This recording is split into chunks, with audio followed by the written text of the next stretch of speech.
Good evening, everyone.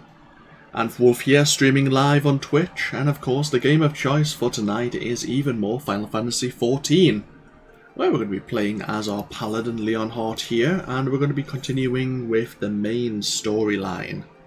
And where we last left off, we managed to convince Minfilia that the Scion should probably leave the region of Fanalan and away from the city-state of Uldar and relocate over to a more neutral location here in Eorzea. That location being within Mordona, which is quite centralized in the continent, and in the town of Revenant's Toll. Before the Scions officially move over there, we've been asked to make a good impression and assist the Adventuring Guild of Revenant's Toll, which is exactly kind of what we're up to right now.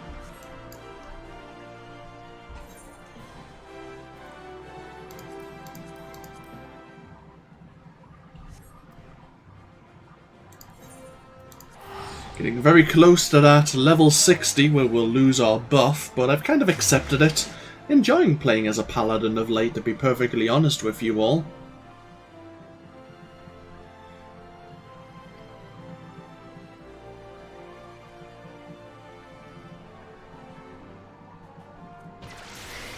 And there's other classes I wouldn't mind trying out, but we'll see how they go. We'll see how my mood takes me. So we do need to do Amdapor Keep to unlock its hard mode. Alice has a mission for us. I think you have the quest to unlock the Crystal Tower raid. We'll have a look at that at some point, no doubt. Maybe. I'd be worried to try out something I'm unfamiliar with as a tank.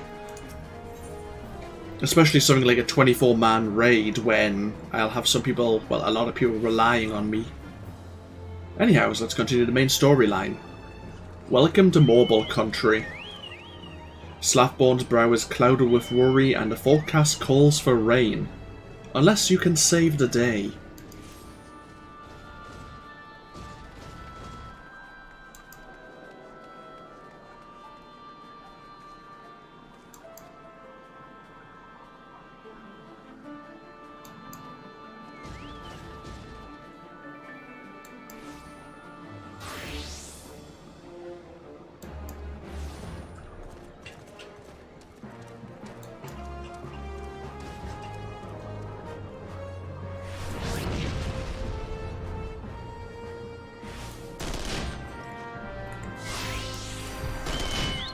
Okay.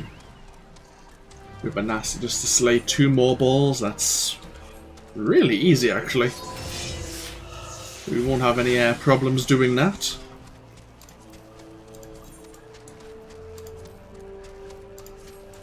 Really, we're doing it just to encourage the other fledgling adventurers to do likewise.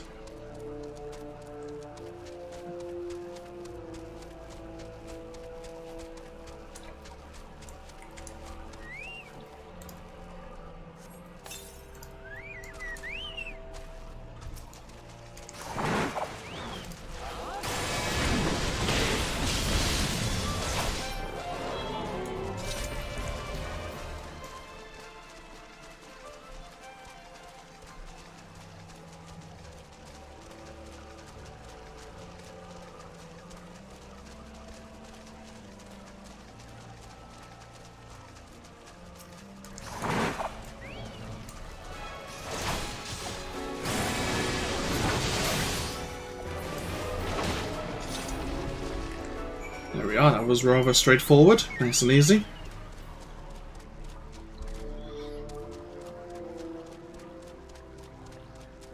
As I say, we're still kind of doing quite easy missions, getting our gear set up for the aftermath of pushing out the Garlean invasion forces.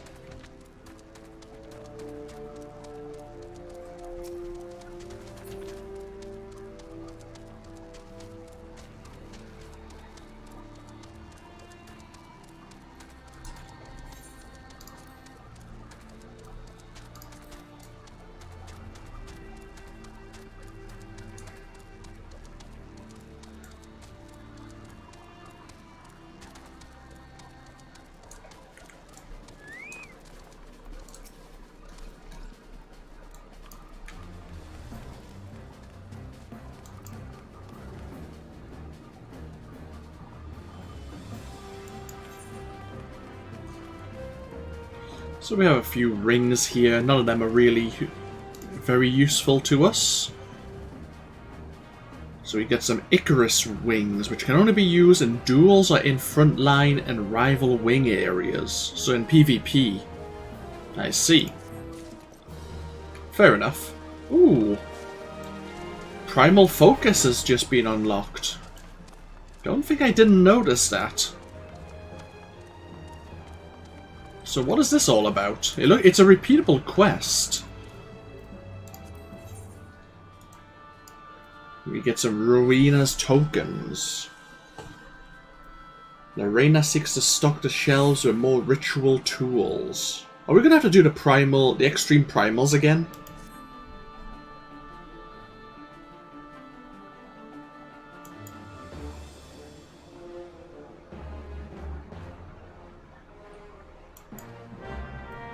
Yeah, bring them in sets of 3. Huh, okay. Interesting. And it's a repeatable quest. Maybe you can't do it all the time. Maybe it's like once a week. When does this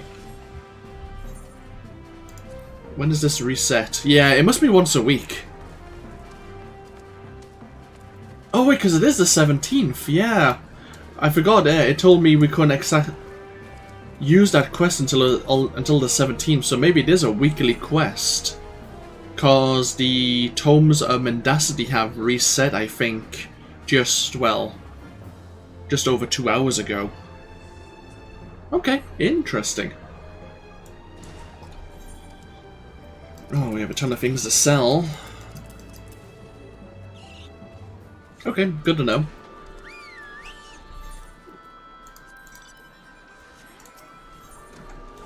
Answering the call. When a man like Slathborn thinks well of you, you are wont to find yourself performing a dangerous and unpleasant task in short order.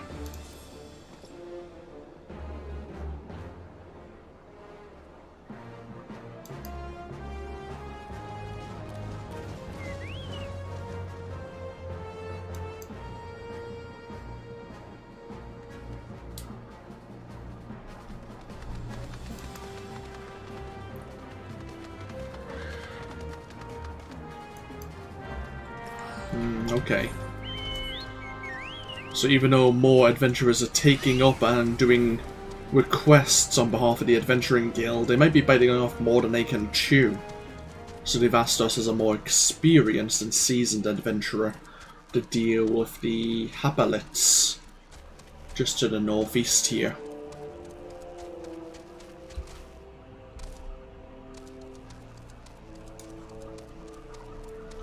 Well, we could always do this boss fight while we're up here. Over the course of the past 3 nights, 3 sons of Saint Connacht have gone missing from their tents. The gods claim they saw nothing but shadows, but perhaps therein lies the answer to this mystery. Let the dark hunt begin.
There we are, it's another 264 seals there.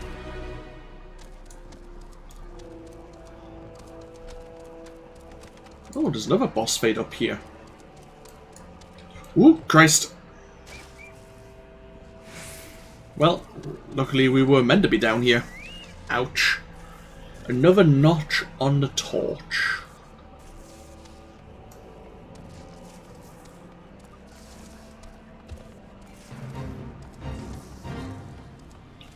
Gorer of 1,000 Guts, Porus of the Red Horns has taken refuge in the Singing Shards after being pursued halfway across Kurthis by a band of bounty hunters. The bounty hunters, his 977th, 998th, 999th and 1000 victims, see that you on his 1001st.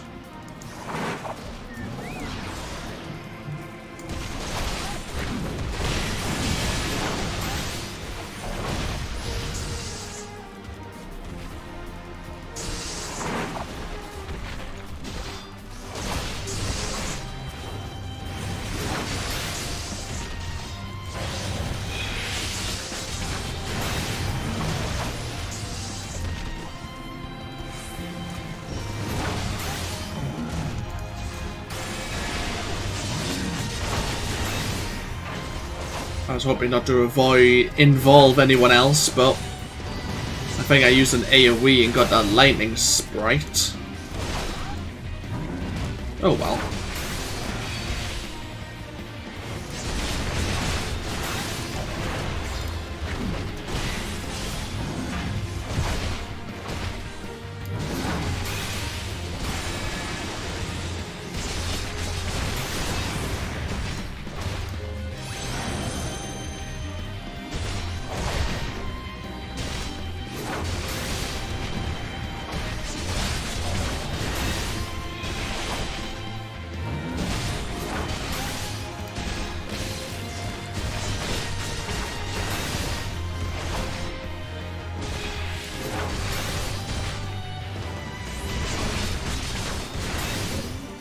Here we go.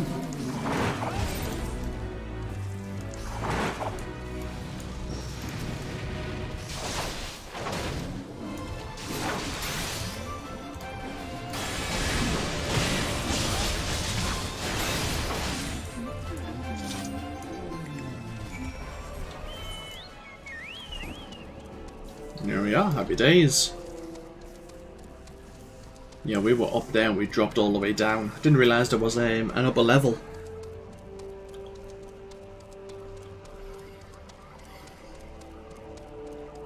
Yeah. Whoops.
Now, we've seen that long blade before.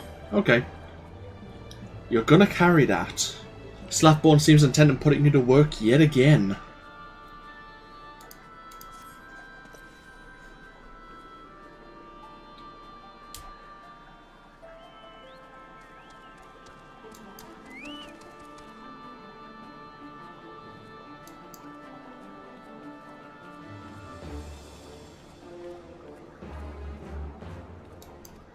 Okay.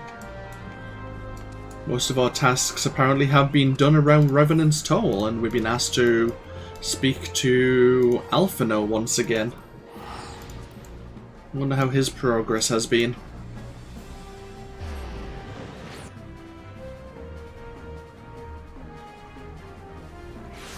So it looks like we've got the accessories out the way, so we're looking to get our weapon, maybe our shield, and then we're going to have 6 slots of armor.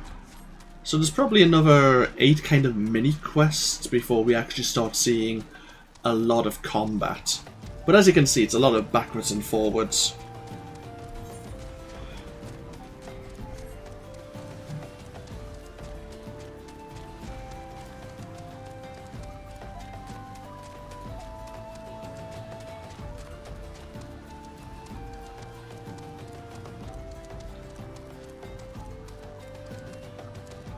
On the positive side, at least we're getting into little bits of combat. But it's only like 2 enemies here, 4 enemies here. Nothing that's really strenuous.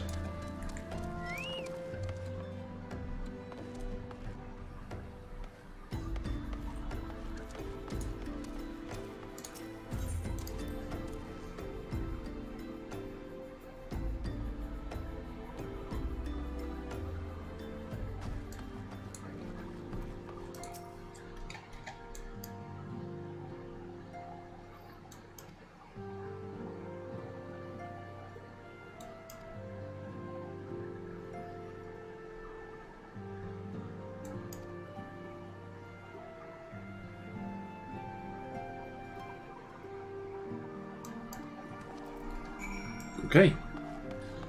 Grab various packages, give them the Tataru. Seems nice and easy.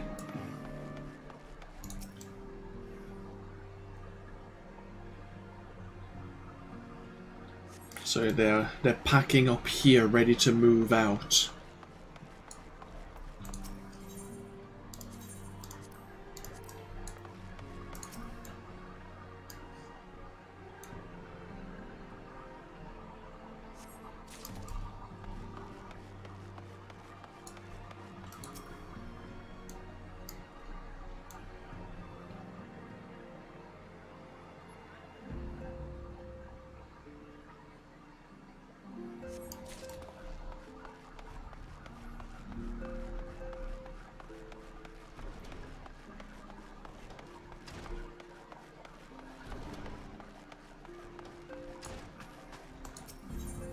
Might as well speak to Menphilia while we're in the Solar here, see how she's getting on.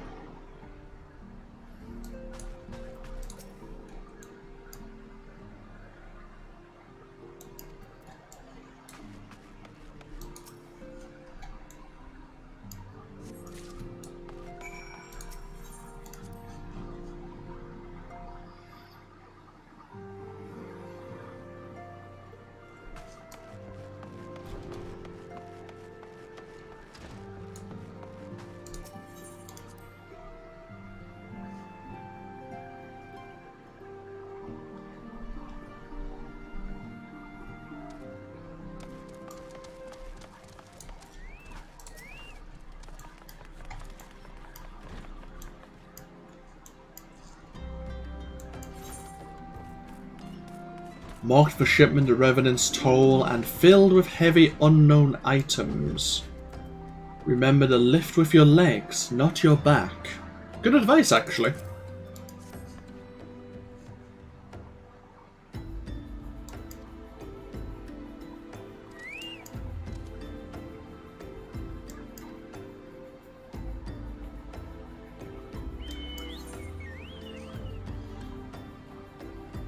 So we're going to get a buffalo calf as a minion, as a pet.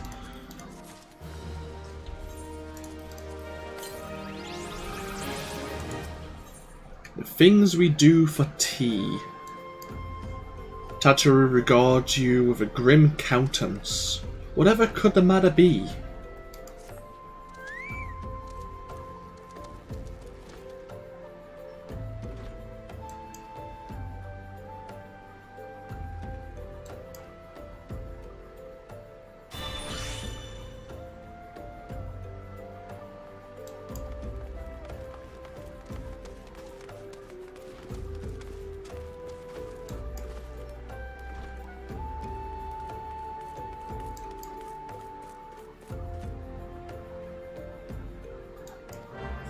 Okay. Over to Camp Dragonhead. Highland tea leaves.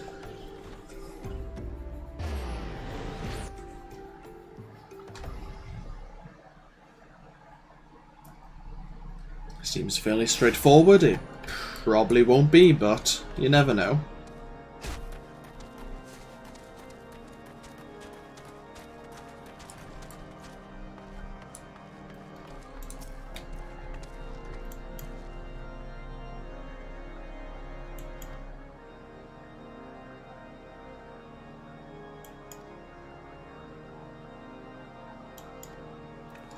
Okay. She has none in stock, and she gets them from a merchant over here. Where does he get them from?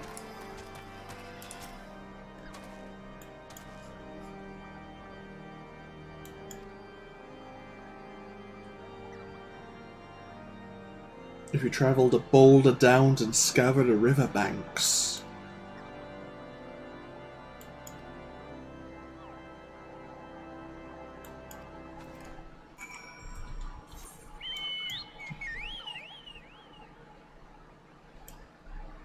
There's various boss fights around. We may as well participate in Barbar Black Sheep. Since it's kind of on our way. We might do the bigger they are as well, if it's still around once we picked up the tea. Once we picked up the leaves, perhaps.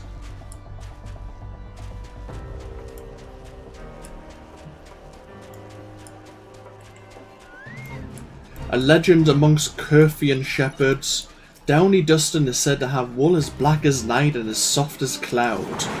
The problem is, most are never able to get close enough to the sheep to shear him properly, and those who are usually end up sacrificing a finger or two in the attempt. If someone were to pacify the beast, there surely would be those who would pay generously.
Might as well let Anissa here get some of the contribution.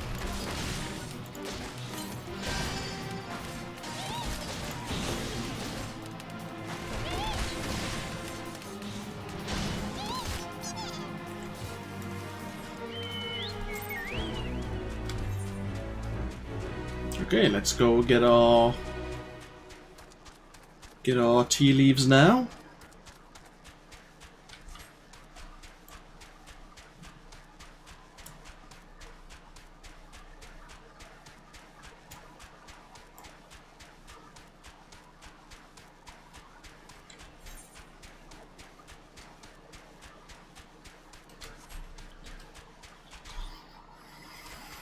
I don't think there's a hard mode to Dismail Darkhold. From what I can remember, it's been a while. I can't remember if there's a hard mode to Orenvale that's here as well. Oh well, either way.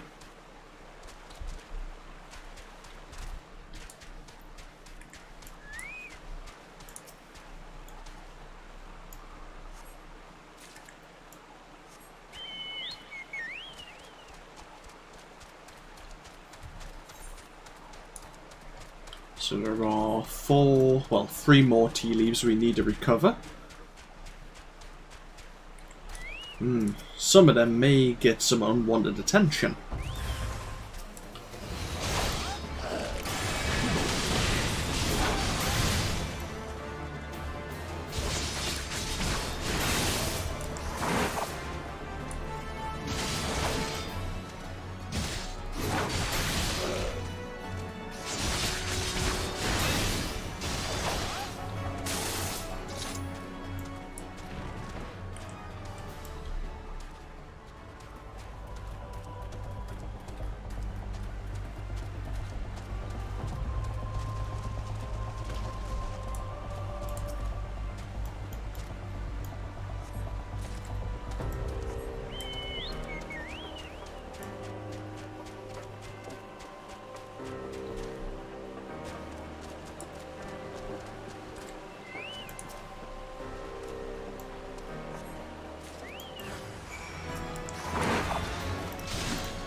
Okay, we have the tea leaves. Let's see if we can manage to kill this Fate boss. We have less than 5 minutes. Gonna be touch and go, but we can certainly give it a go. A leader and champion among the giants has been spotted in Kerfis Highlands. If he is defeated, his dull-witted brethren are certain to think twice before venturing too deep into Ishgardian territory. Find the coastal warrior, the colossal warrior, and send him toppling.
Okay, back over the horizon once again.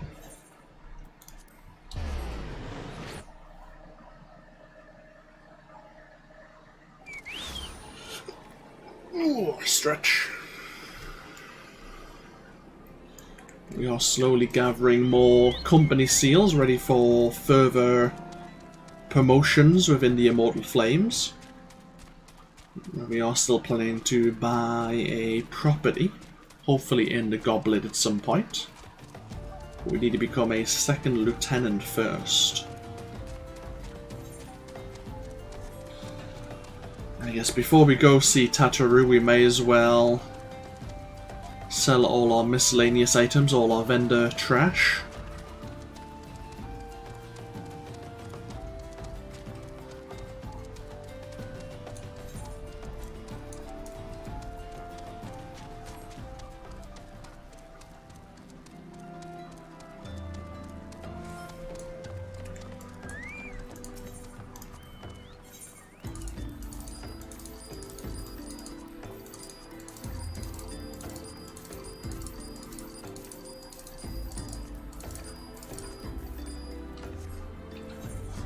There we are.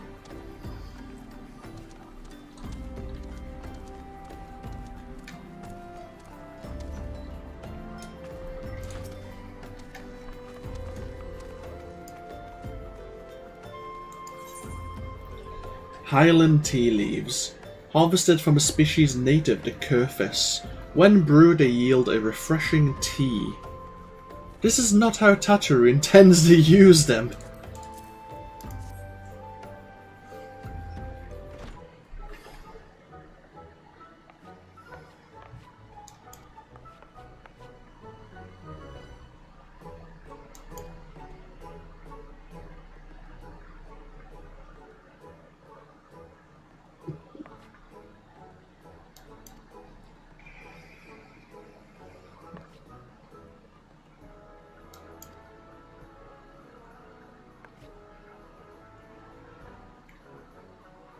I'm sure she means well.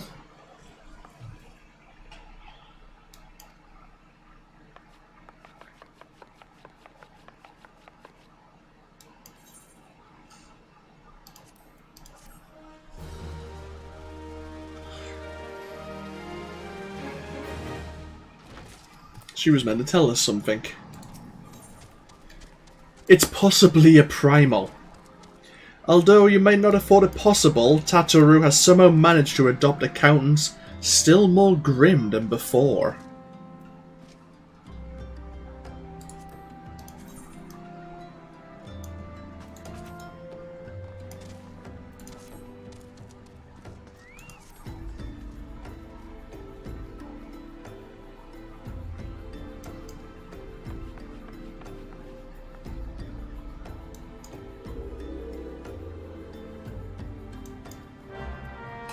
I see. Something's happening in the region of the Shroud in Gridania.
The Moggle's God.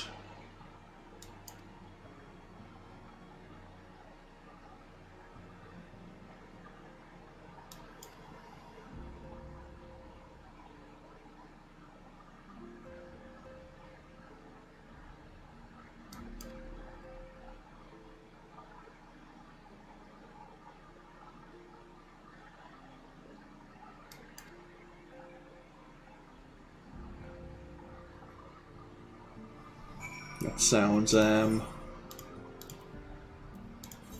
gonna have to learn more about this.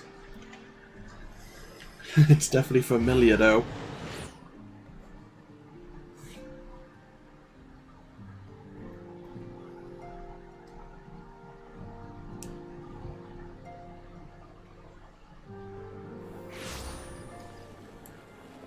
So it looks like Papa Limo and Yida may already be here.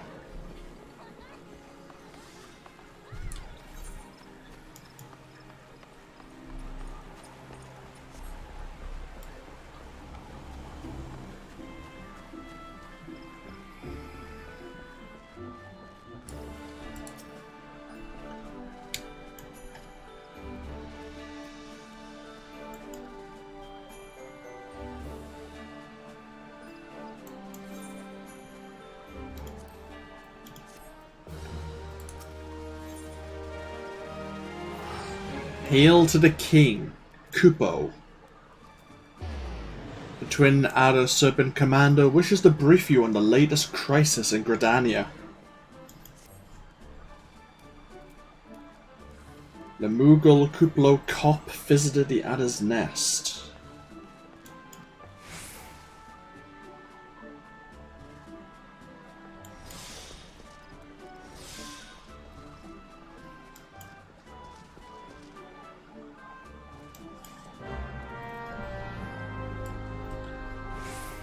Hello there, Serenity. Welcome to the stream.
Good King Moggle Mog the 12th has returned.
You're going to switch over to maybe a tank class for some parts, are you, Serenity?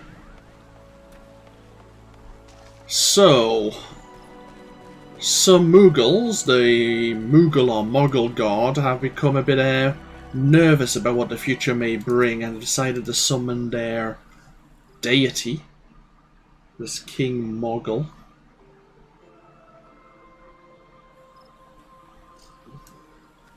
Unfortunately, the location is protected by magical wards, which we need to learn how to bypass to reach him.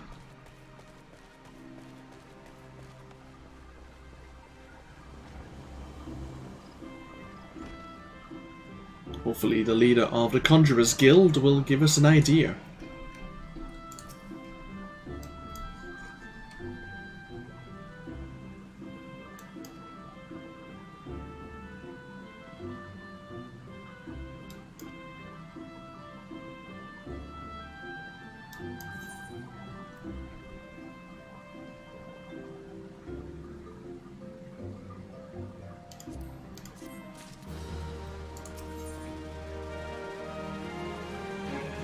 You have selected Regicide. The good brother would unfold to you the secrets of good King Moggle Mog the 12th's magical defences.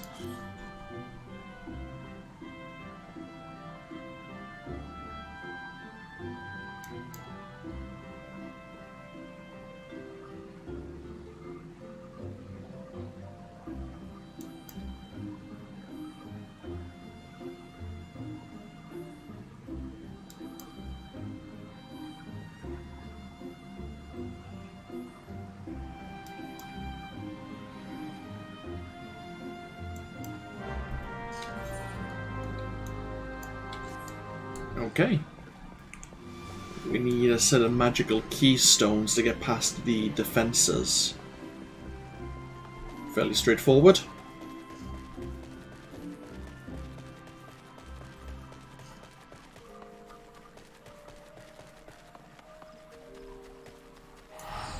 We'll get ourselves over to the Lancers Guild. That's the nearest Aethernet.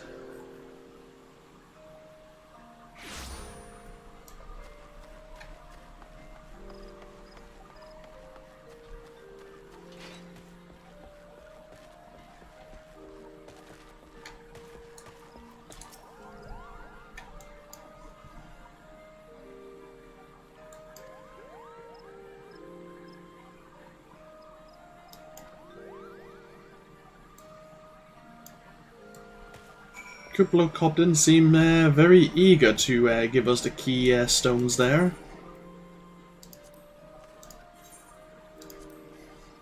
Hopefully he's going to cooperate since he did ask us for help.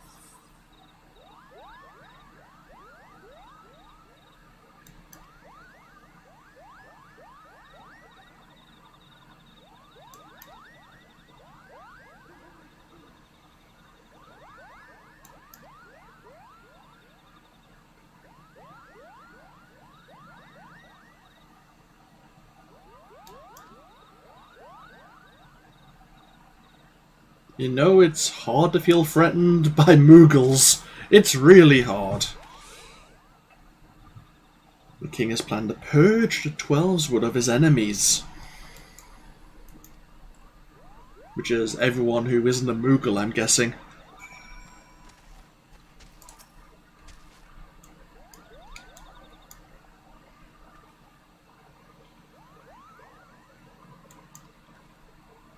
Escort Kuplo Cop safely to the warded entrance. Should you fail to defend him or move too far away, he will return to the pier.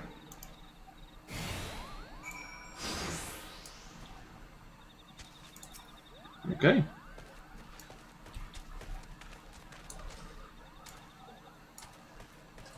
It's a bit of a trek. We need to be over here.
We're making reasonably good progress.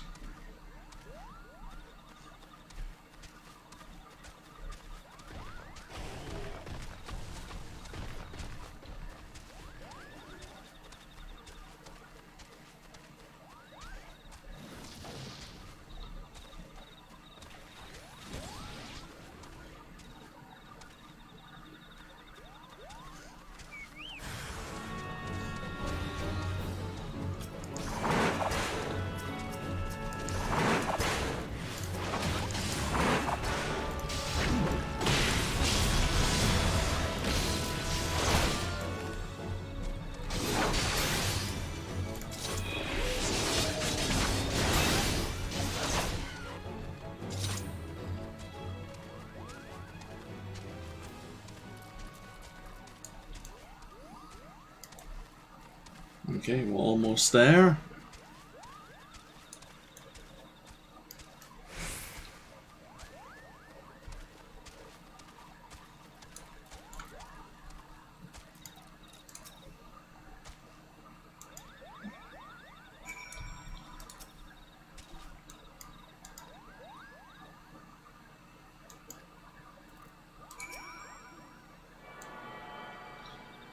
And the threshold is like an aetheryte. We can attune to it.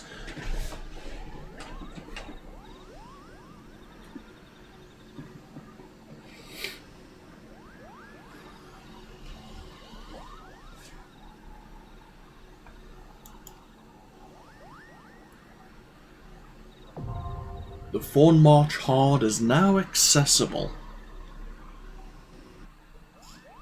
Now, I haven't done this in ages, but I do know there's a mechanic to it, so forgive me while I have a quick look and remind myself.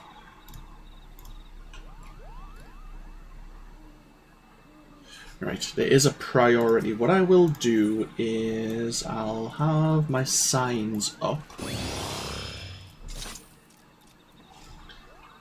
So there's 2 phases.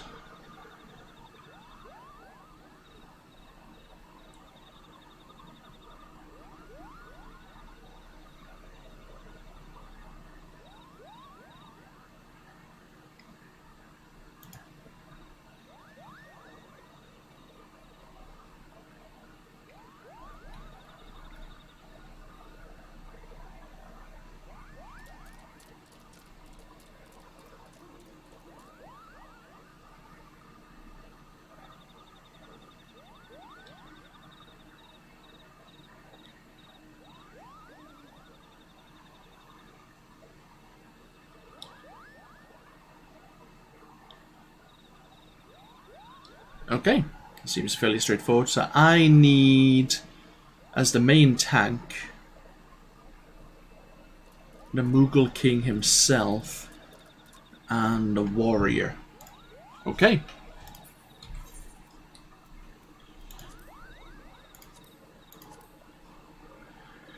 Good King Mogulmog, the 12th of his name, has once more been called forth by the Mogul's god.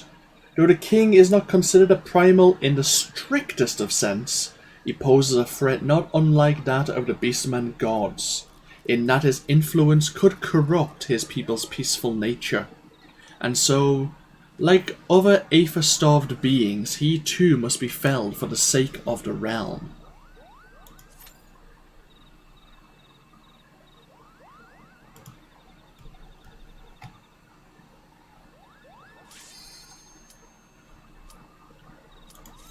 Okay, let's give this a go.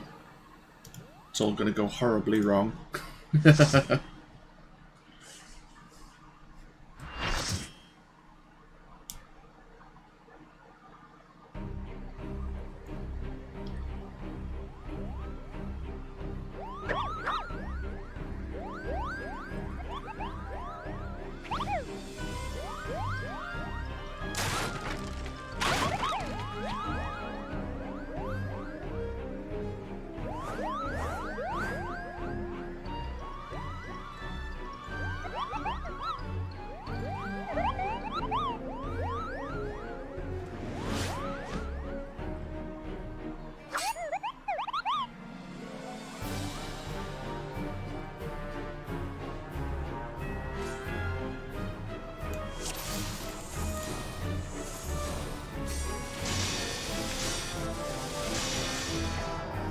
Okay.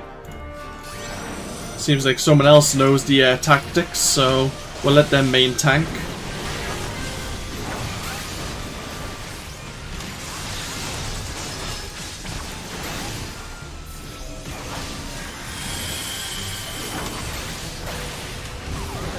Yeah, you can like mark the enemies, so you know which ones to kill in what order.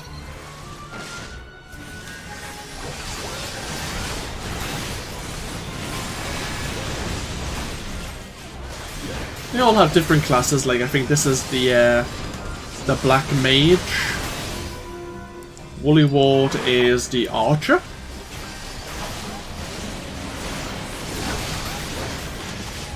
The archer or the rogue? Probably the archer. Furryfoot is the conjurer, the healer.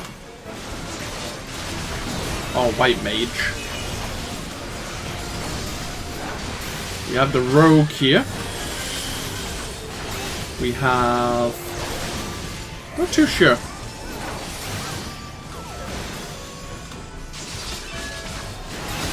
I mean, that's the bard, maybe? Oh, no, that's the warrior.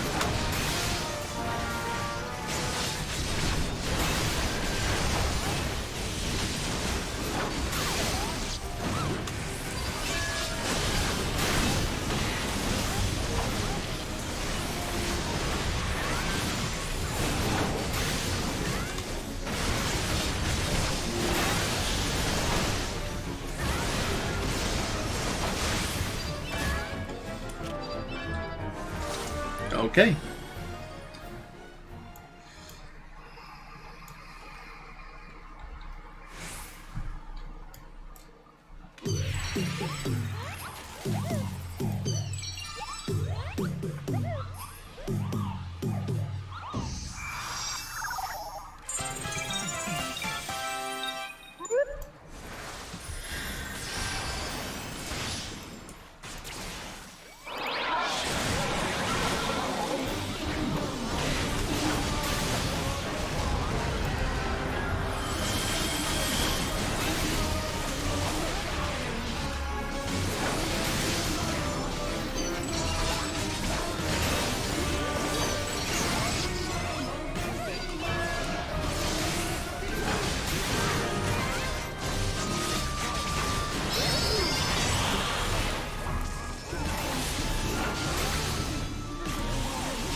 Well, that didn't go according to plan, did it?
So everyone's just going to ignore the basic tactics then and have their own preferred way of doing this. Okay, fine. Then what's the point of having tactics?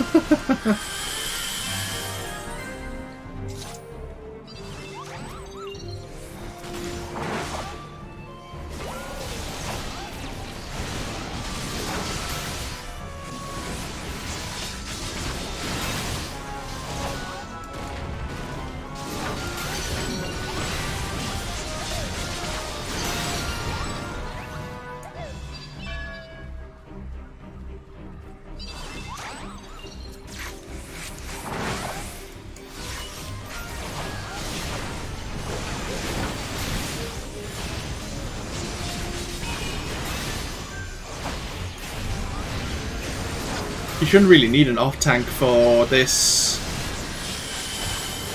actual trial.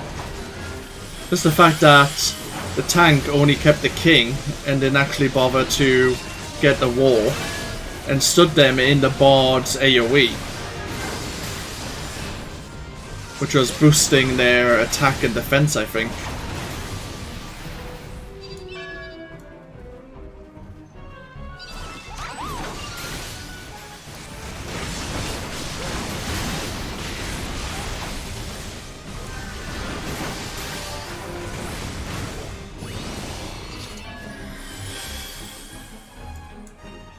But no matter.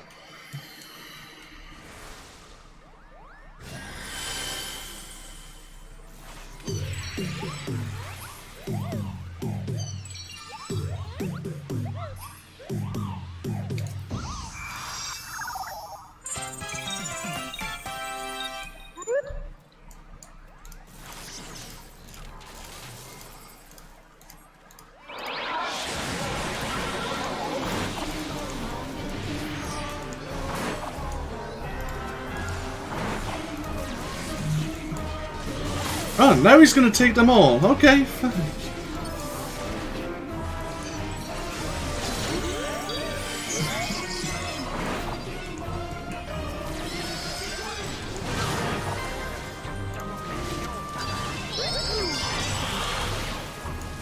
Make up.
There we go.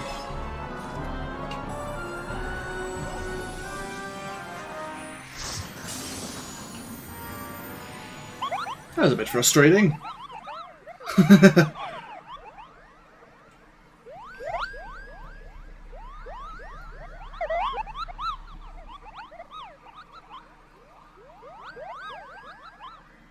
You felt my frustration rising slightly there.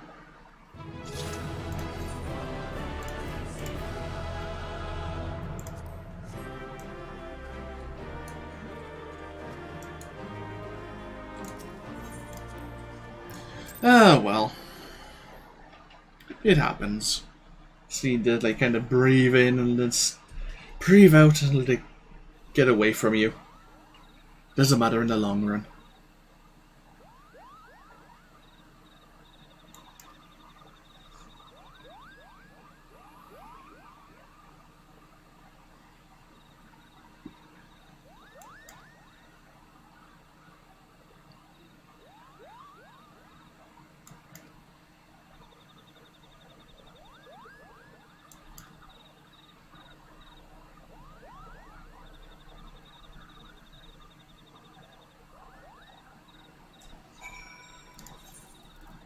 Okay.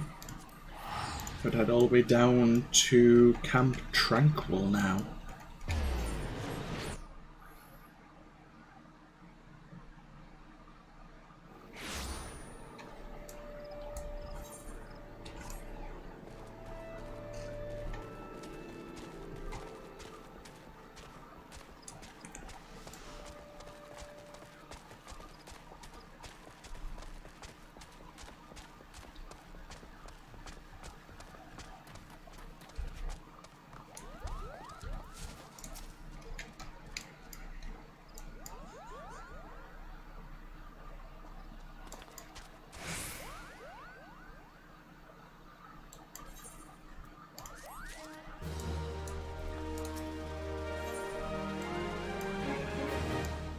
Okay.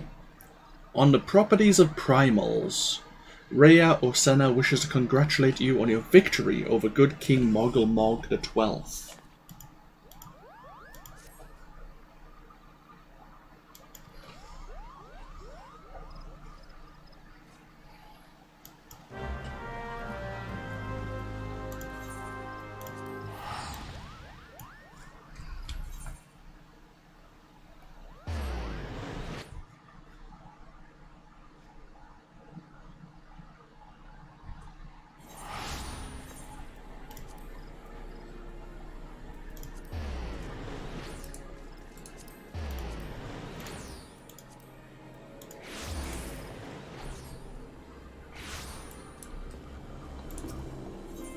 Okay, back over to the Conjurer's Guild, and then onto the Lotus Stand to report to the Elder Seed Seer.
So it doesn't necessarily need to be something they worship.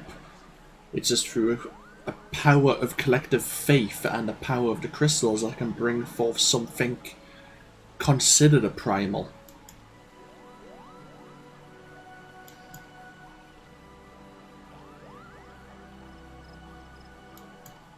Which means if it can happen with the Mughals, it could happen with anyone else, really. Like the Asians trying to resurrect their dark god.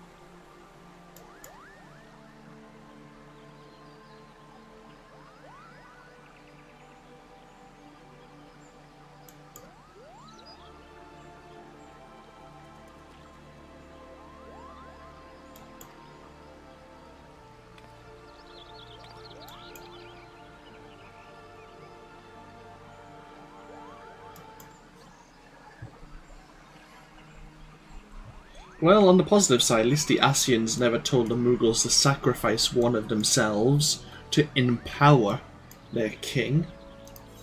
Otherwise that would have been even worse. Saying that, I'm sure there's a Fawn March Extreme at some point that we may want to try out. Probably not, but I'm sure there's one that is available. The Fawn March is fairly easy as long as you stick to a set of tactics that everyone knows and agrees with.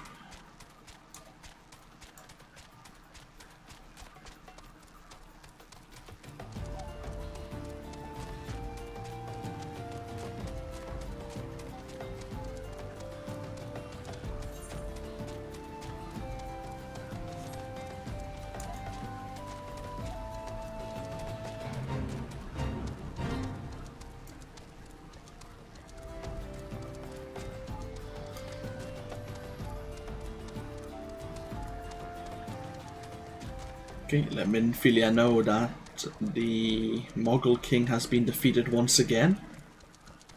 In addition, the Asians were likely the ones responsible.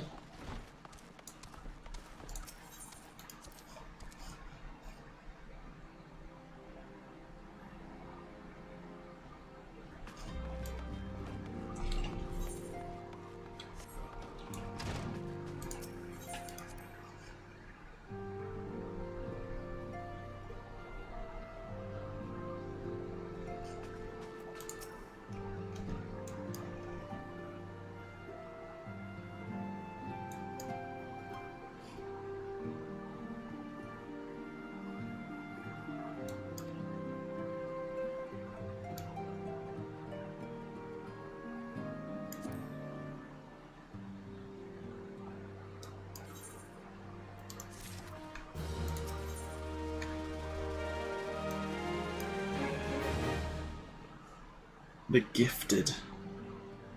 The time has come at last to leave Vesper Bay, and Minfilia would apprise you of the final details of the move.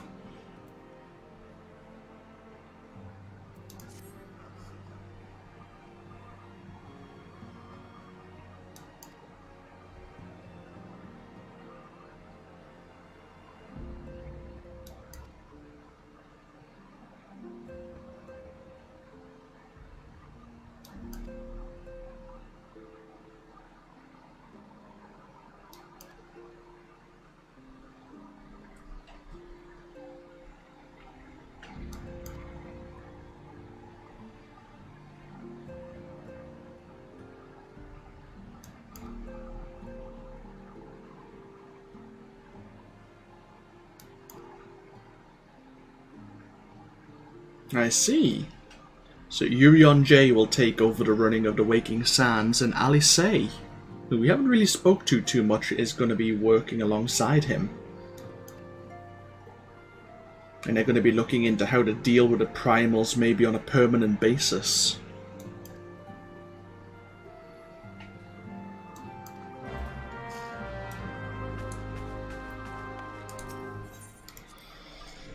And Minfilia thinks she's forgotten something.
Ah, she was packing up the broken staff.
Oh, La Habrea isn't dead then.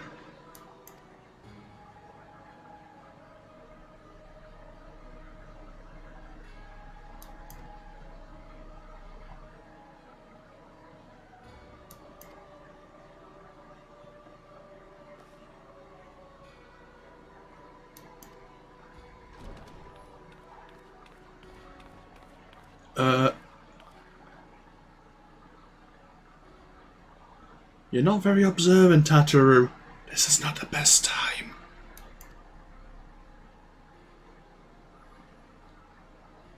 She can't see him. Oh.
I've got the feeling that all the Ascians may possess the Echo and maybe have just come before us over the years. And I don't know. Will we become Ascians? Through time and experience?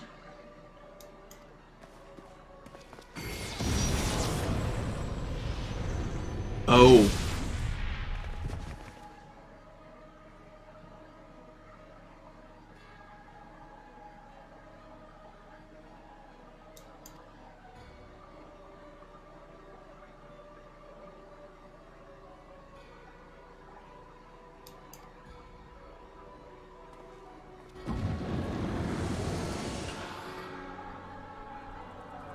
And this is where we arrived. Why was the Emissary here?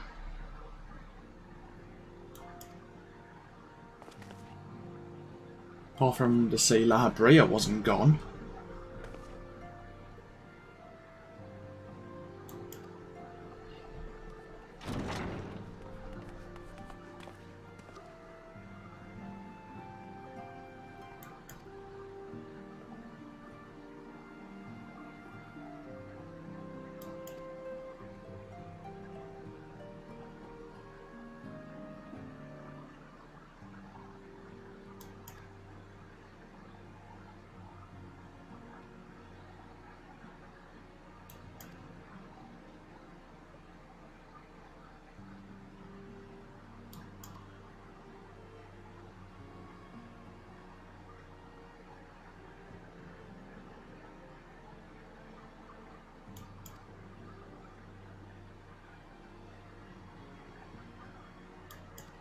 Seems this Ascian's probably a lot more experienced and confident over La Habrea. The fact that he's willing to approach us in our still base of operations. It's funny that they're so bold to approach us now.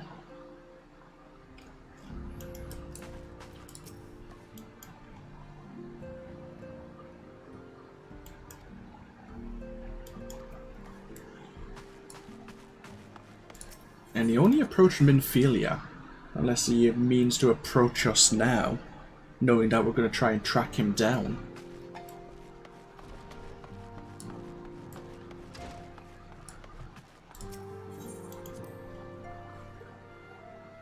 The fact that he can teleport anywhere, but he just teleported outside and into Vesper Bay is interesting.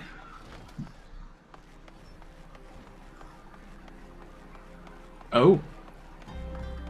And bold as brass, he's just standing here.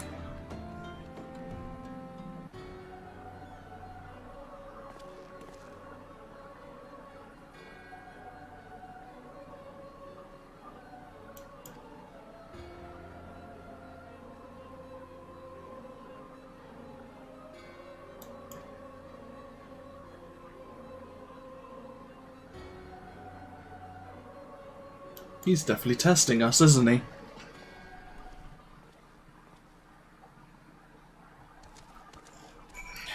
We got tested by La Brea, didn't we? Want to see how we tick, how we react.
Well, he's sending plenty of void sent towards us.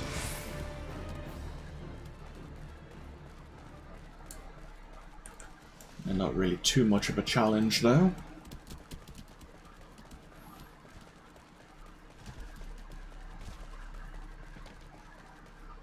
There he is.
Oh. Elidibus. Bearer of the word of the one true God.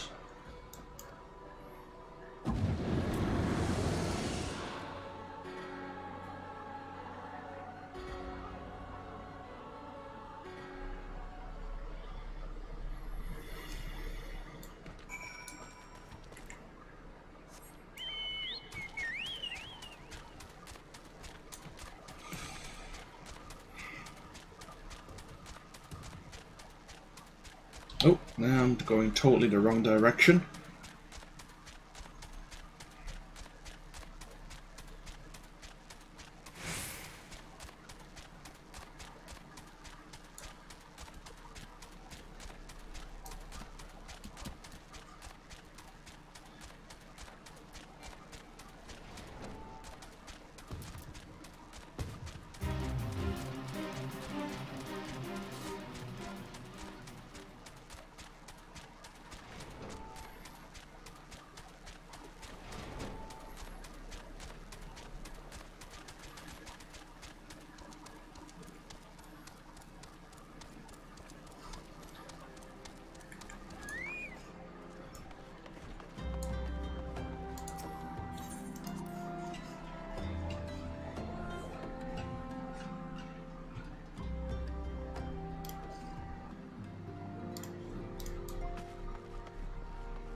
And we gain 2 loads of Void Send Blood.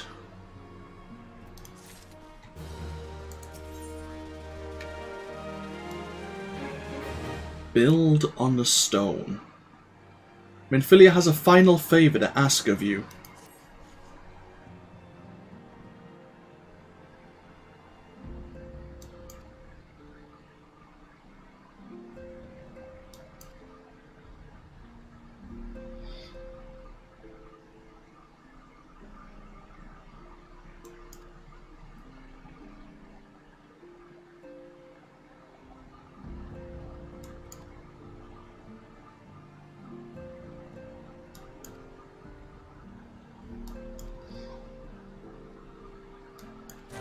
I see. We've been trusted with a very rare tome on the various primals. And Minfilia is entrusting it to Urion J for his research.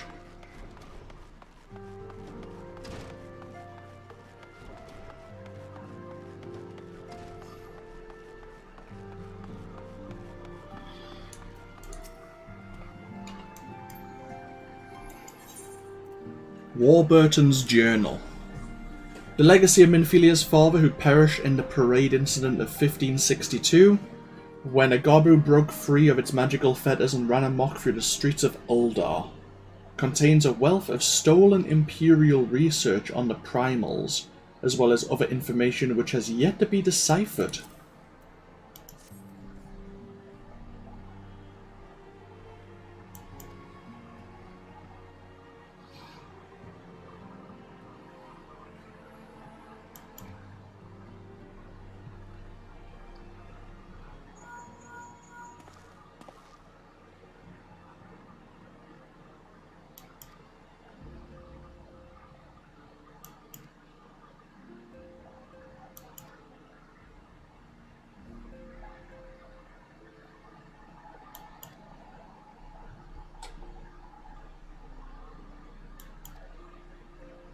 Okay. We were meant to go with Minfilia to escort her. But... ooh, hello. Urion J, what do you have for us? Oh. Oh dear. We'll come back and speak to you about that later, Urion J. Delightful.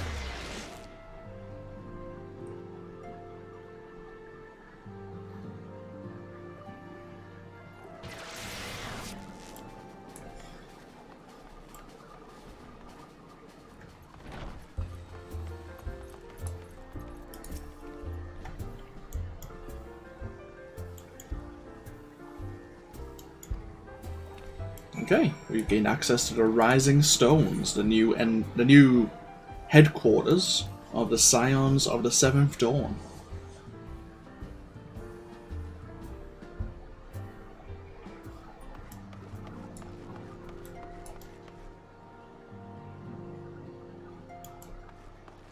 We have a new Solar.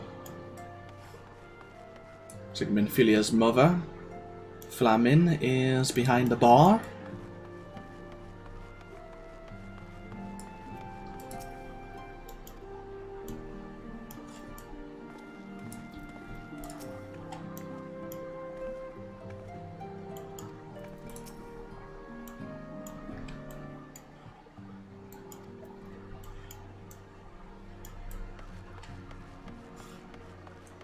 Let's have a word with everyone.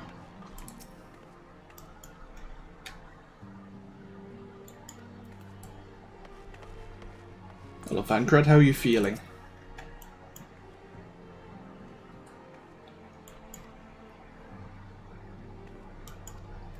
You're staring quite intently to Minfilia's mother.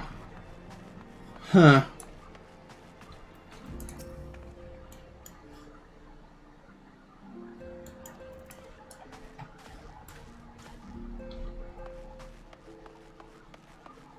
Hello, Alphino.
And now that we've moved, what will be our first task?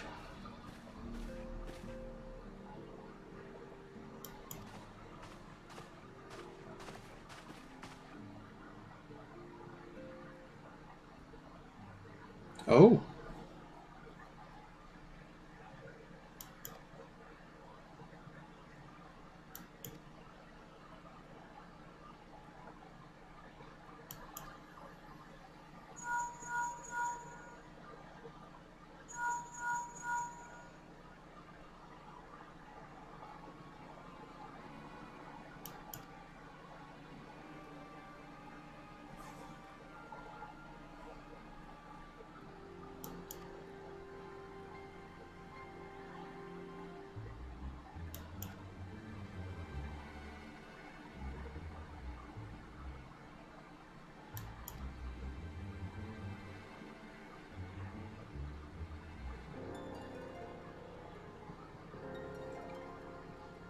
the emissary was saying. Without the gift, you can't perceive some Ascians.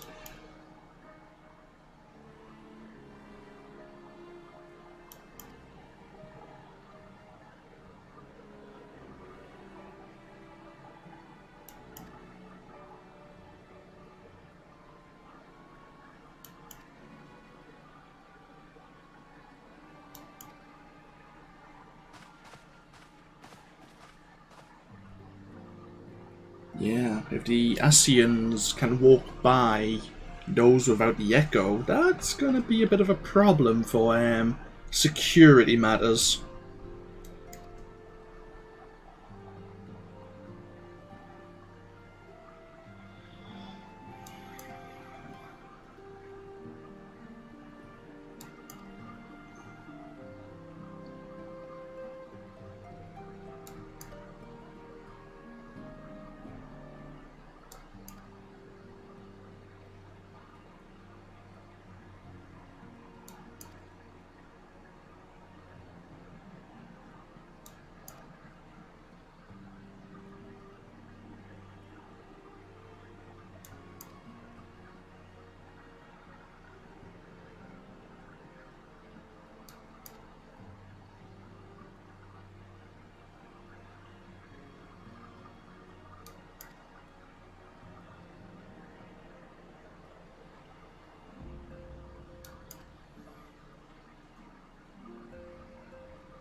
So we moved to a new headquarters, but unfortunately it seems we may have lost one of our allies.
And the Ascians being as cryptic as ever.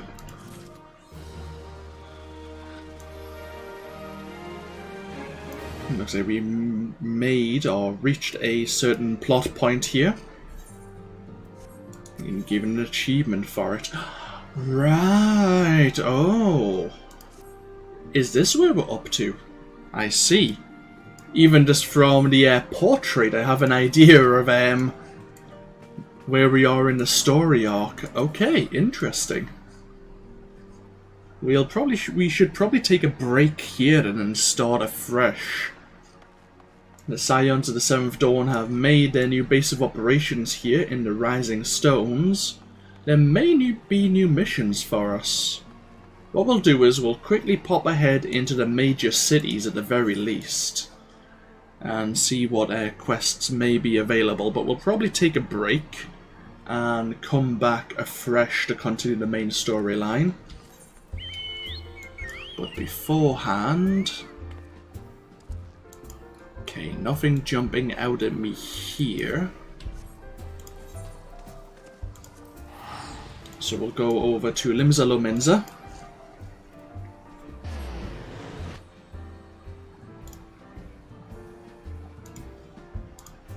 We'll check both levels, then we'll head over to Gridania and then Uldar. And we'll just park ourselves in Uldar, I think. Right, let's see. If we want to be an Arcanist...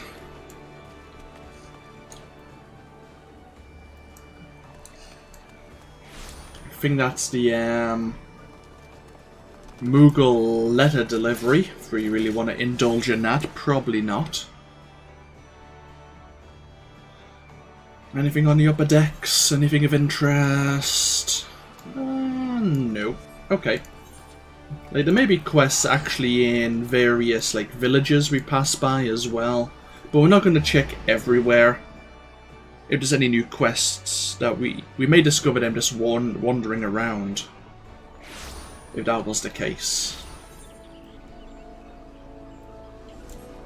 Okay, nothing here.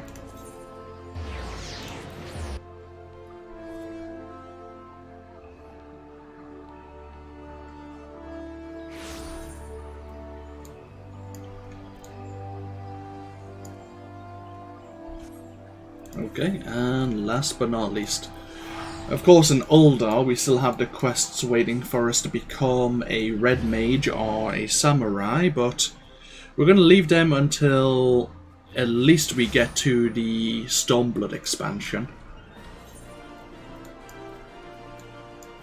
Just in case they contain any spoilers. It doesn't seem like we have anything new to indulge in. What we will quickly do as well is check the market board for level 60 rings. See if there's any going cheaply.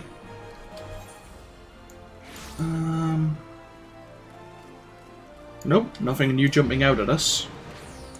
Okay, that's fine.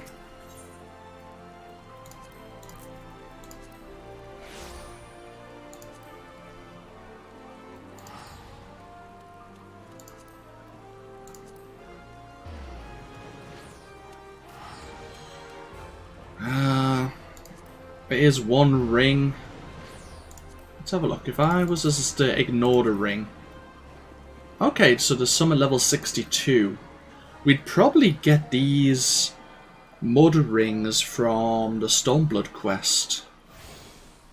The actual quest line itself. Looks like these have been crafted though, since they're high quality. Just not wear any better rings until we're level 62. Yeah, that's fine. I mean, we could wait until we're level 60 and level 62 to look at rings, but might as well have them on our person. We have the gill. Okay, is there anything else we want to do before we take a break? Let's pop our head over to the Gold Saucer. We'll play the mini Cackpot game. We might do one of the duty roulettes. Don't really fancy doing a dungeon though before we take a break, because that's about half an hour of my time.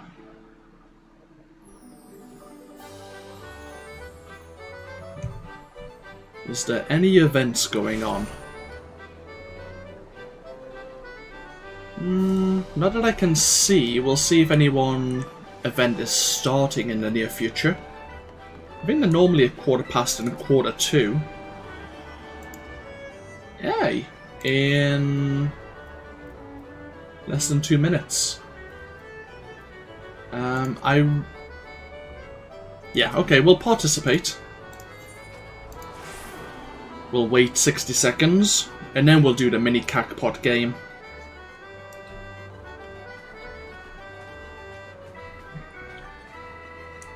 So, any way the wind blows is an event here in the event square.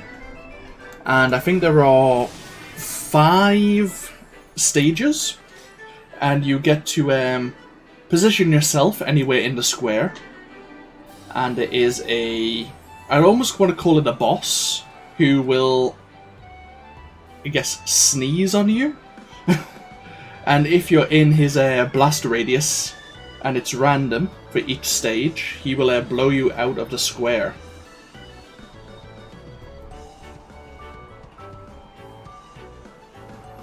It's really down to luck.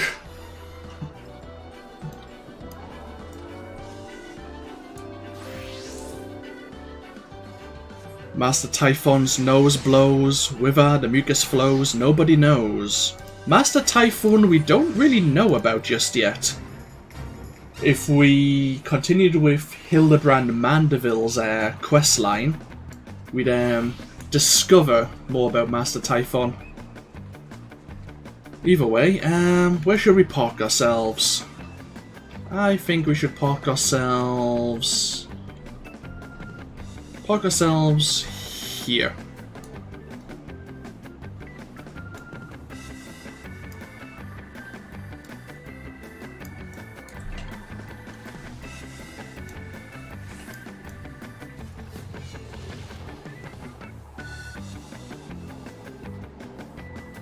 You can reposition yourself once the event actually starts.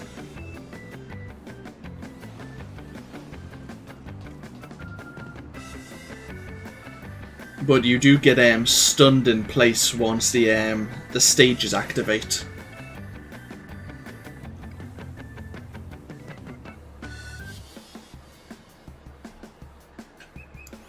While we wait, I'll refill my glass up.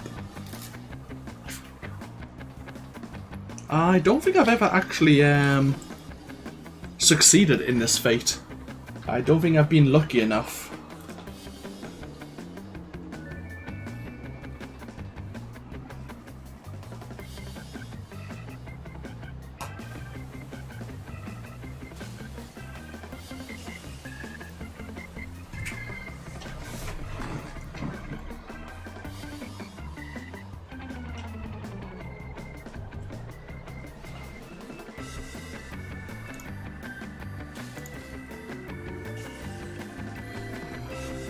Okay, so we have to avoid 5 snorts.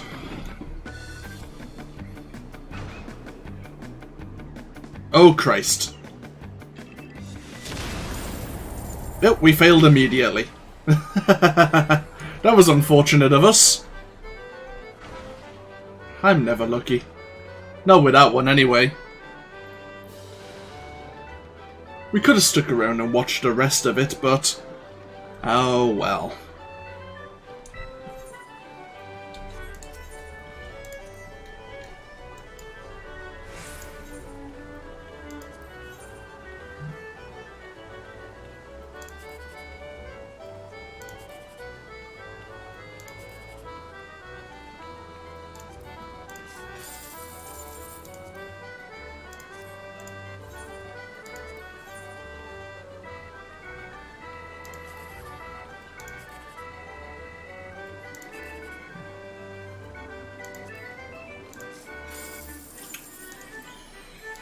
Not getting particularly lucky with these high payouts.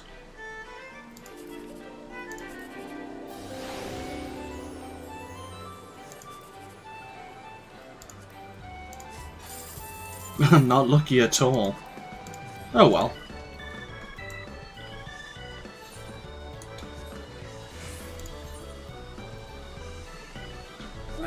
Actually, I say I'm going to take a break, but we'll do one more thing.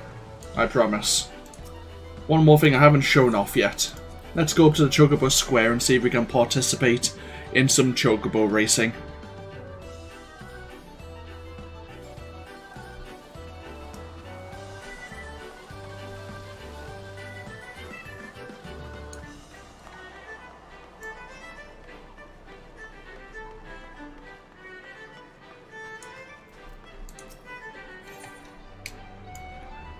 So you want to be a jockey. For those with a need for speed and a yearning for competition, the Mandeville Gold Saucer provides the perfect solution.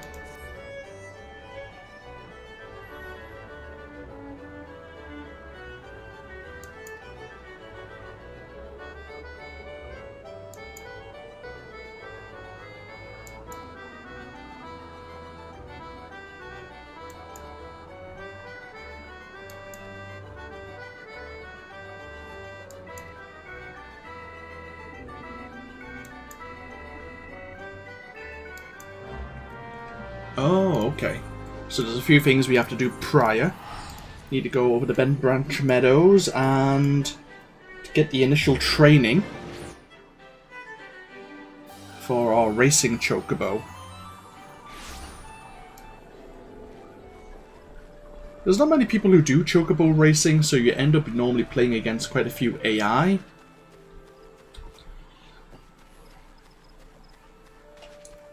We'll see how it goes.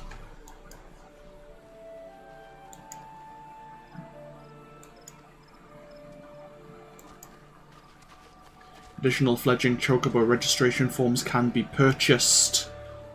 So we gain a male and female grade 1 chocobo.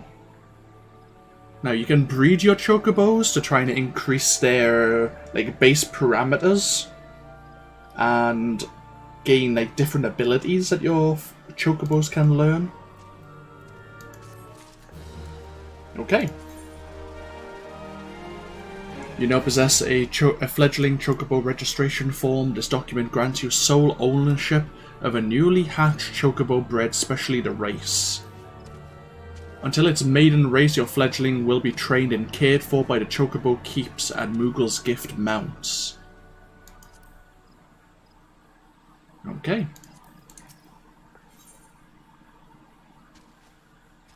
So you think you can ride this chocobo?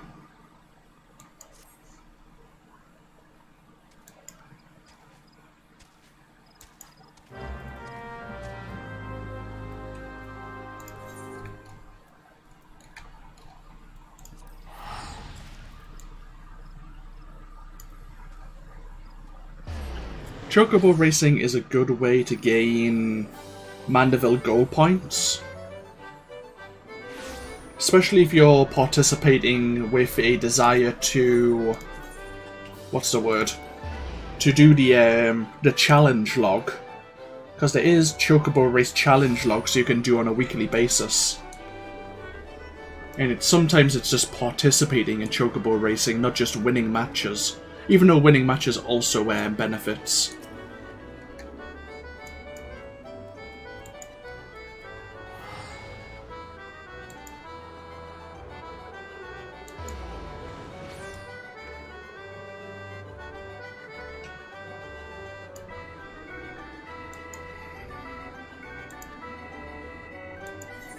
Okay.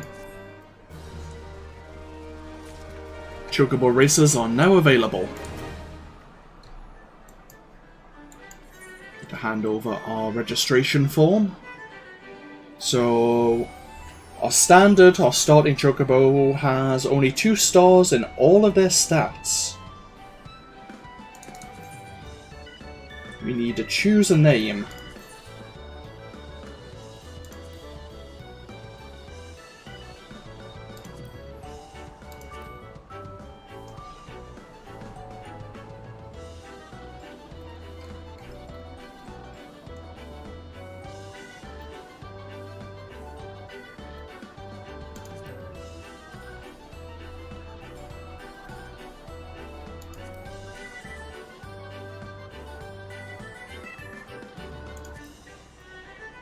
See if any names jump out at me.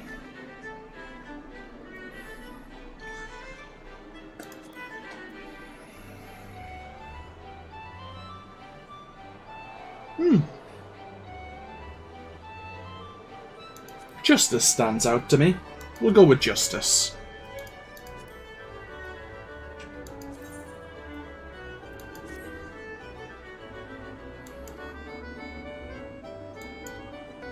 Oh, we need to do training courses. Lovely.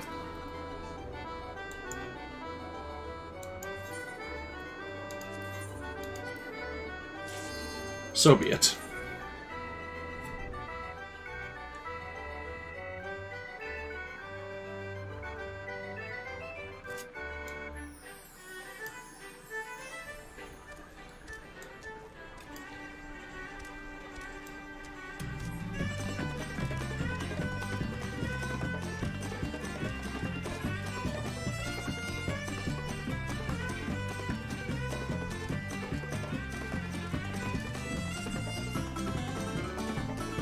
So you can accelerate,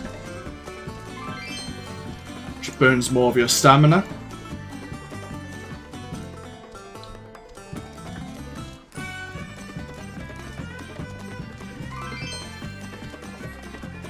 Once your stamina's gone, you've pretty much lost a race.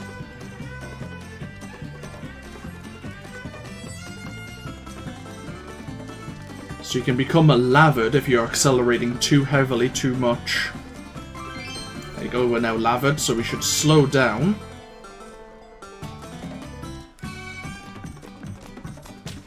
See if we can steer our Chocobo. which is good for taking the corners.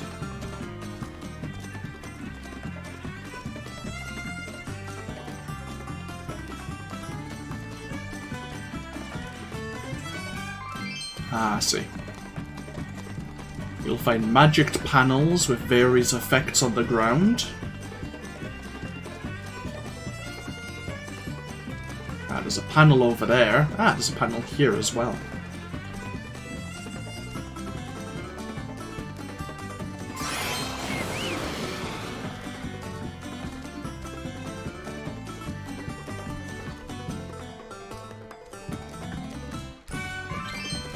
You can jump. You'll find various race items.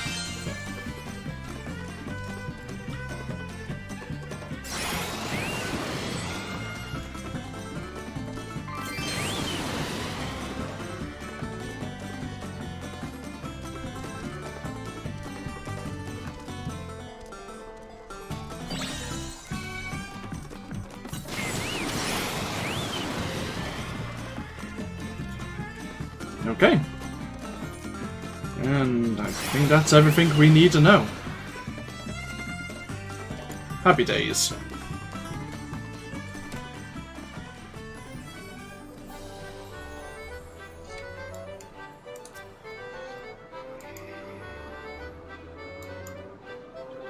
As your chocobo gains experience and grows stronger, its rating will increase and you'll be permitted to enter races at higher classes. Unfortunately, it also means you'll be facing off against stronger opponents.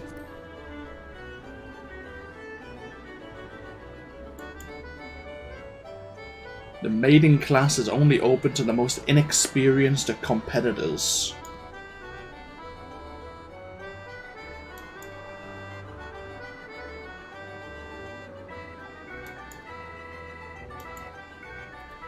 Okay.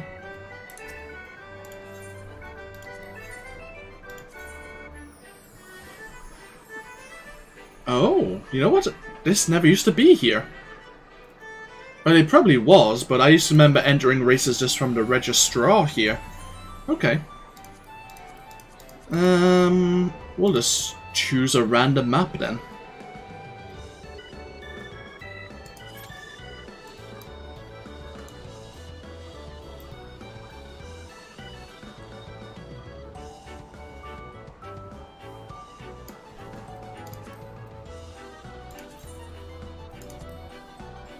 So you have Justice here, he's rank 1. His rating is 11. He likes fair weather, clear skies, fair skies, or heat waves.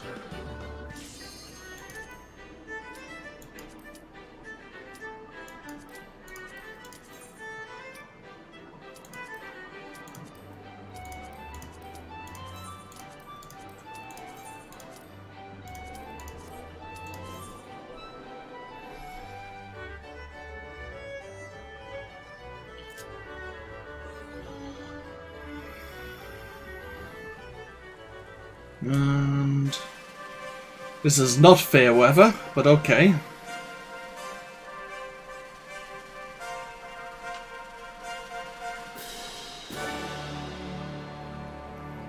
It's rainy and it's nighttime. Great.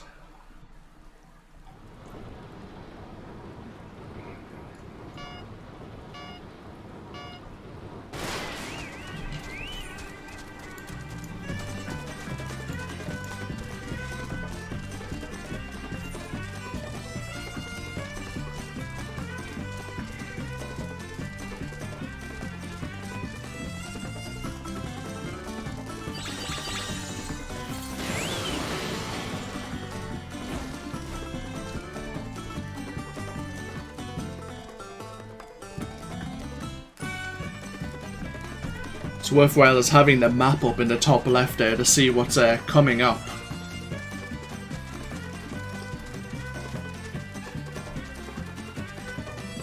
You can also see the stamina of our competition.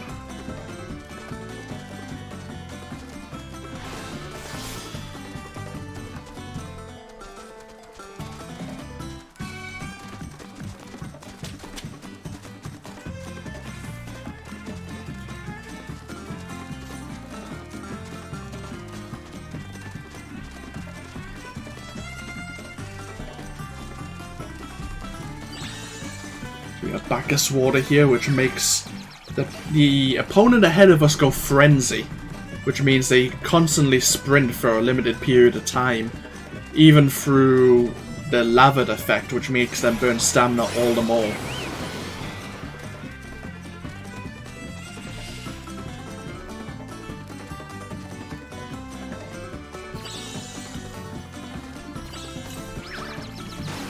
Oh, we've been hit by Heavy, which is slow down our Chocobo's speed.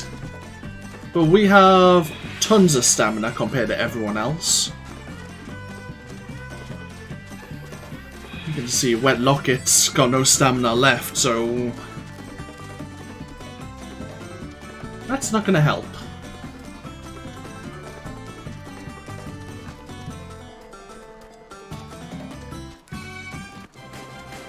Happy days.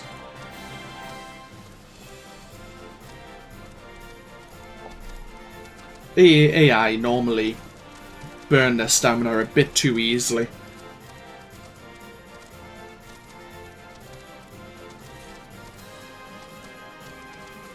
We obtained 5,000 Mandeville gold points there.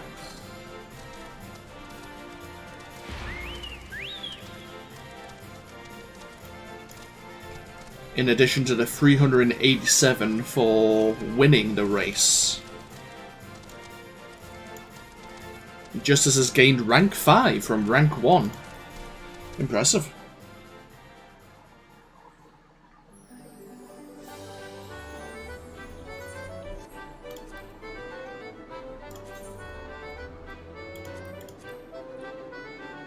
So we see his stats have increased. He's now rating 15.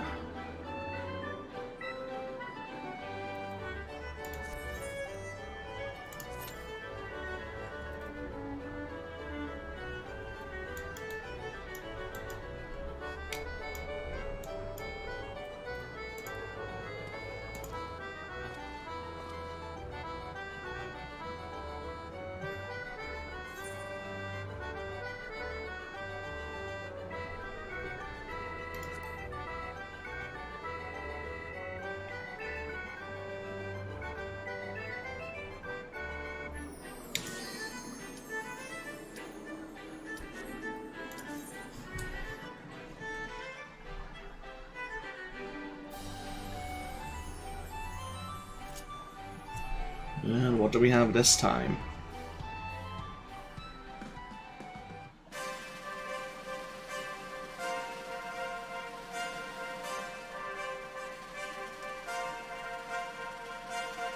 The Tranquil Paths. It's foggy and it's nighttime.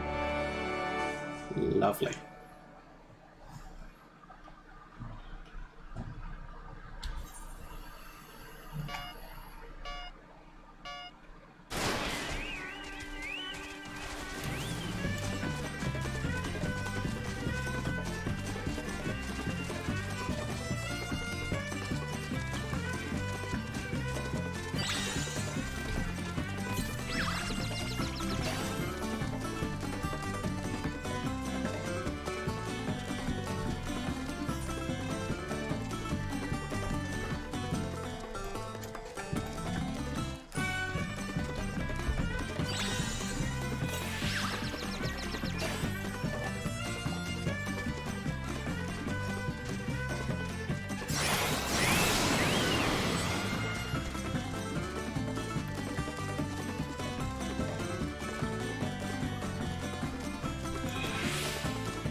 Burned through quite a lot of stamina there.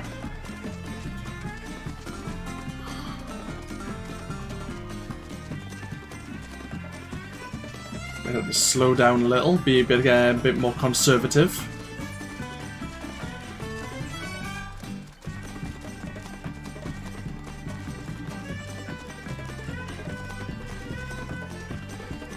Oh, we missed that item. Bloody hell.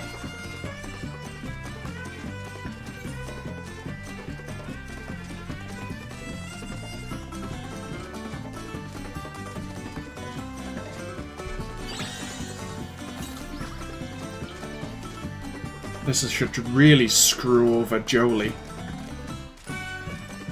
Well, that's the plan, at least. We're almost 3/4 of the way through, so we should probably just try to burn a lot of our stamina now. Ooh, that's a stamina recharging item. Damn it. We need to just sprint for the finish line then.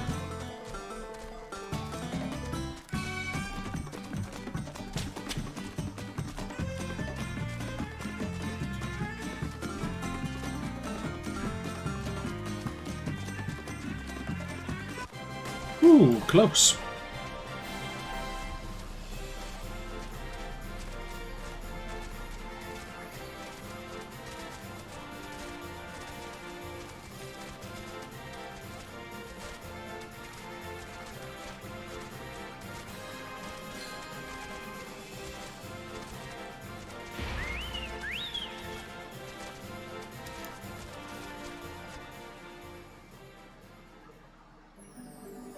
Okay, we'll do one more map, and it's the map we haven't played yet, which is Costa del Sol.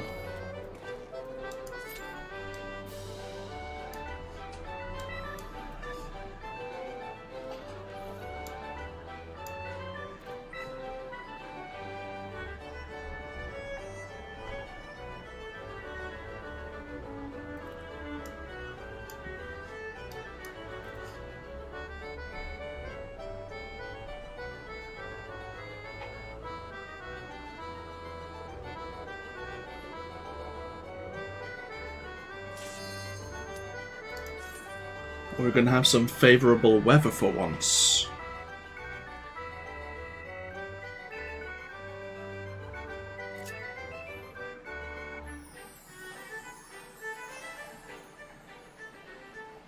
And the answer again is no.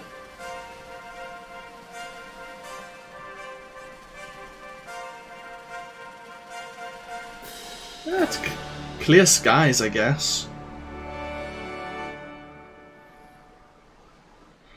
Okay, here we go again.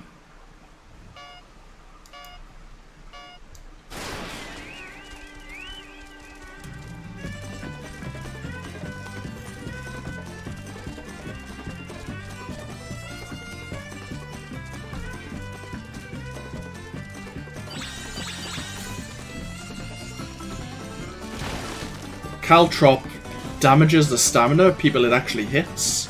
So it's good when you're in a tight group of people. Ooh, we missed that item.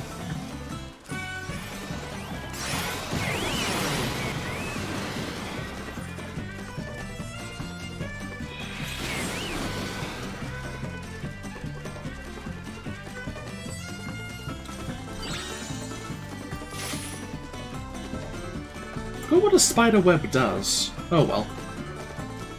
Either way, we have a decent amount of stamina, so we can afford to burn some.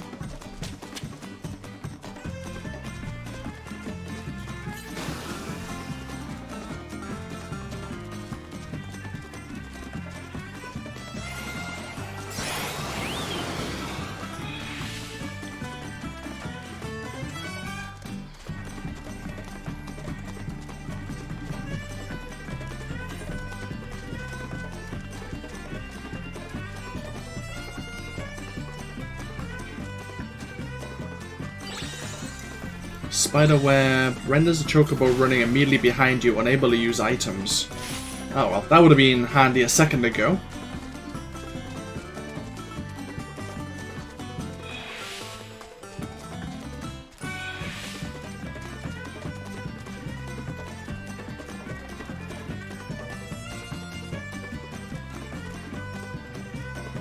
Well, we've got a pretty significant lead now. And the finish line is just coming up.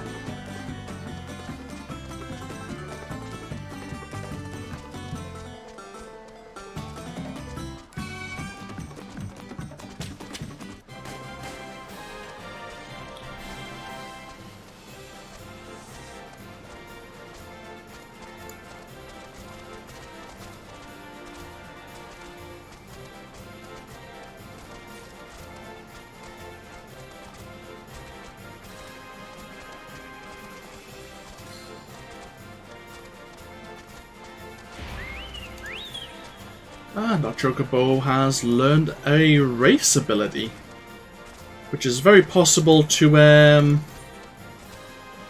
he's went up in rank. It's very possible that a race ability will be inherited if we breed him. Very possible. What race ability did our Chocobo learn?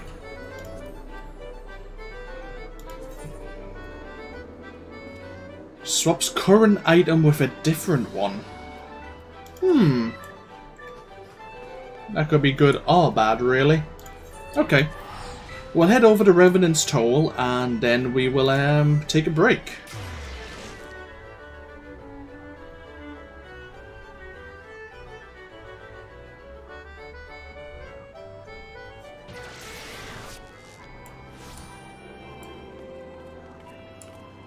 Okay. Yeah, as I say, we'll take a break here. And when we come back, we're in a whole new kind of story arc for A Realm Reborn. Obviously, the Scions now have moved away from Waking Sands over to Rising Stones, and we can see how else we can assist the majority of Eorzea. This has been AnthWolf, though. Thank you for all who have been watching on Twitch. I hope you've all enjoyed. And I will get this exported over to YouTube for anyone who may have an interest in the future. But I'll see you all hopefully for more next time. Until then, bye bye now.